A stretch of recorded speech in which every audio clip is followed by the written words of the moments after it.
տեսականորեն այդ ազդեցությունը կարող լինի օրինակ մանդատ չվերցնել եւ այլն։ Մանդատը։ Ինչպես մի հատ նորից։ Կար ակնկալիք, որ պարոն Կարապետյանը հրաժարվել։ Ես կարծում եմ նաև ոչ միայն ակնկալիք, այլ իրենք մինչ օրս էլ իրենց գործողություններով, թե իրավապահ մարմինները, որոշ իրավապահ մարմինները, թե կենտրոնական ընտրական անձնաժողովը, իրենց գործողություններում հստակ միտում կար, որ Նարեկ Կարապետյանը որևէ կերպ ազգային ժողովում ներկայացած չլինի։ Հիմա եկեք անկեղծ լինենք, հարգելի գործընկերներ, մինչև օգոստոսի 2-ը ազգային ժողովում ներկայացվածություն ունեցող ուժերը ինչ պետք է չէ իրականացնեն կազմակերպչական բնույթի, խմբակցության կազմավորման բնույթի աշխատանքներ եւ նախապատրաստական աշխատանքներ։ Ի վերջո դա իրենից ենթադրում է կոնկրետ ազգային ժողովի առաջին նստաշրջանի նիստերի իրականացում։ Հիմա իրենք ինչ են ասում, ոնց են փորձում մեկնաբանել։ Ասում են, գիտեք, այդ մինչև օգոստոսի 2-ը եկեք մարդկանց տանենք կալանավորենք, բայց օգոստոսի 2-ին պետք է դուրս գան։ Հենց այս աբսուրդը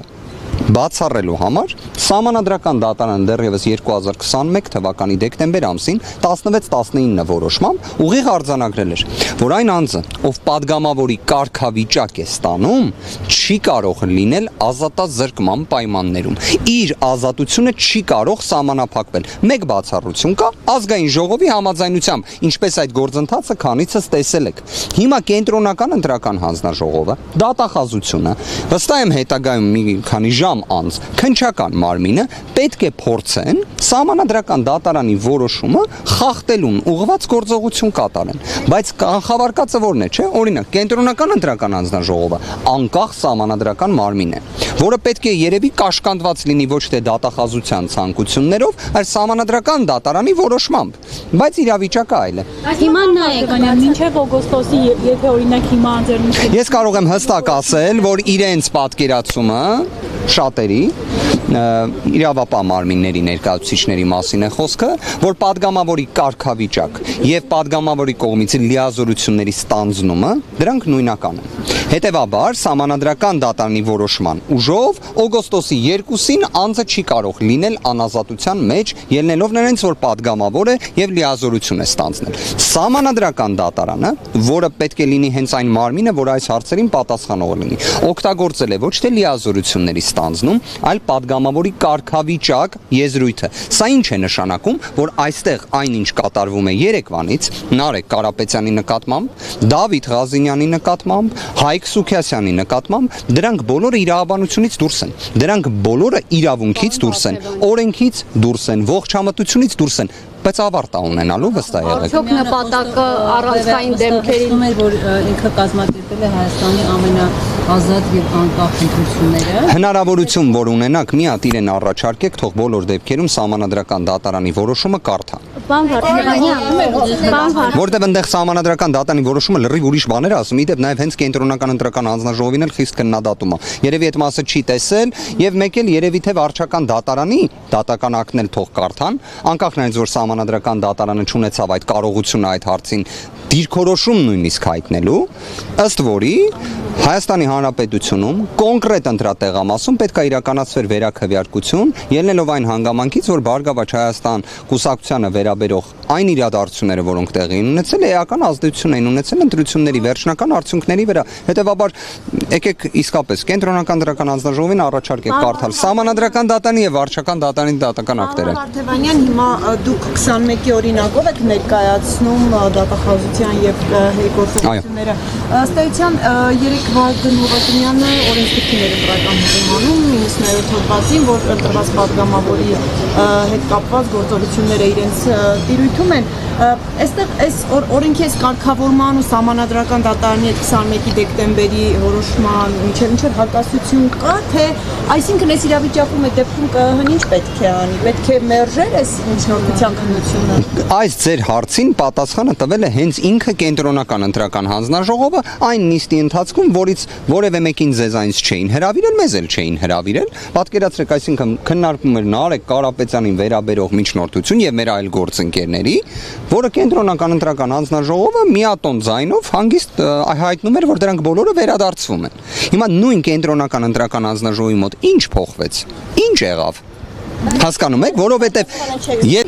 բացարձակապես, այսինքն իրավունքի ողջամտության սահմանը բացարձակ։ Ես իդեպ այս հանգամանքը եկեք բացահայտեմ։ Դատախազության միջնորդությունը, որը քննարկվում է 3 եւ այսօր էլ կշարունակվի, նույնն է ինչ եղել է մի քանի շաբաթ առաջ։ Հիմա կներեք, մի քանի շաբաթ առաջ։ Փոքրիկ այս իրավական ողջամտություն, հա, փորձենք բացահայտել։ Ուրեմն դատախազությունը հուլիս ամսից ասում է, որ շատ կարևոր է, որ Նարեկ Կարապետյանի նկատմամբ հետապնդում, հա, իրացնեն։ Բայց ստացվում է այսքան շաբաթ հետո իրանք էլի դեռ խոսում են ինտենսիվությունից, չեմ թաքցնի, նիստի ժամանակ հարց հնչեցրեցի։ Ստացվում է հուլիսի 13-ին նախորդած ժամանակահատվածը կարծես հուլիսի 1-ն է եղել, երբ ներկայացրել էին կրկին միջնորդություն նույն բովանդակությամբ Նարեկ Կարապետյանի վերաբերյալ։ Ասում են, բայ ինչ եղավ է 12 օր։ Այդ չէր քանդվում երկիրը, գործը, քրեական վարույթը եւ այլն։ Հիմա էլ հելի հերիք չի, հուլիսի 13-ից հետո էլ եւս այսքան օր է անցել։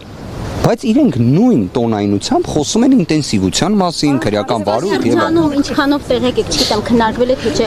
դատախազ օրինակ ներկայացրել է որովհետեւ որ Նարեկ Կարապետյանը փորձել է այդ ինչ-որ անօրինական, բայց այս դեպքում օրինակ ավելին ասեմ, հիմա շատ ճիշտ հարց եք տալի, այսինքն օրինակ Նարեկ Կարապետյանը իմանալով, որ կենտրոնական ընտրական հանձնաժողովը հրապարակայնորեն ներկայացնում է, որ իր վերաբերյալ դատախազությունը միջնորդություն է ներկայացրել եւ այլն, որը ԿՀ-ն վերադարձրել է, բայց դրանից չի նշանակում, չէ՞, իրավական տեսանկյունից, որ այդ վարույթը անհետանում է։ Նարեկ Կարապետյանը բացառապես պատշաճ վարքագիծ է դրսևորել։ Որևէ մի նույնիսկ մեկնաբանման տիրույթում մի գործողություն չի արել, որ կարող էր անհանգստություն առաջացնել։ Չնայած դրան, նույն դատախազները, նույն տոնայնությամբ, նույն մտքերը արտահայտում են։ Ցավով եմ ասում, այս ամենը կրկին իրավաբանության հետ կապ չունի, Նարեկ Կարապետյանի նկատմամբ թիրախավորում է, քաղաքական հետապնդում է, իր քաղաքական գործունեությանը միջամտություն է։ Մի բան էլ ասեմ, Սահմանադրական դատարանը հենց այն որոշման, որը փորձում է պարոն Հովակիմյանը երեկվանից ներկայացնել, գիտեք ինչ է ասում։ Ասում է, որ ընդհանրապես падգամավորի թեկնածուի անձեռնմխելիության հարցը երբ լսում եք, ԿՀ մեկ հարցի պետք է փորձեք պատասխանել։ Կարող է քաղաքական հետապնդում, կարող է քաղաքական գործունեությանը միջամտելուն ուղղված այս ամենը։ Եվ երբ ես խնդրում եմ, որ ԿՀ-ն այդ հարցը տա, Սահմանադրական դատարանի 1644 որոշումն է 2022 թվականի Մարդու իրավունքների պաշտպանի դիմումի հիման վրա։ Իդեպ այդ որոշումը ընդունվել է իմ կողմից վկայակոչած որոշմանը կարճ ժամանակահատված անց 16-19 Սահմանադրական դատարանի որոշման եւ որոշակի իմաստով փոխ լրացնում է։ Իդեպ այդ որոշմամբ, որին հղում է տալիս կենտրոնական ընտրական հանձնաժողովը, որևէ հնարավորություն падգամավորի կարգավիճակը ունեցող անձին անձնական ազատությունը սահմանափակելու հարցով չի էլ տալիս։ Դա բացառապես ԱԺ-ի տիրույթում պետք է լինի։ Ու իդեպ դատախազությանը կարակ հարցնեք, եթե 10 օր էլ սպասեիք, եւ հետո ազգային ժողովում այս հարցը բարձրաձայնեիք, հենա արդեն 30 օր սպասում են,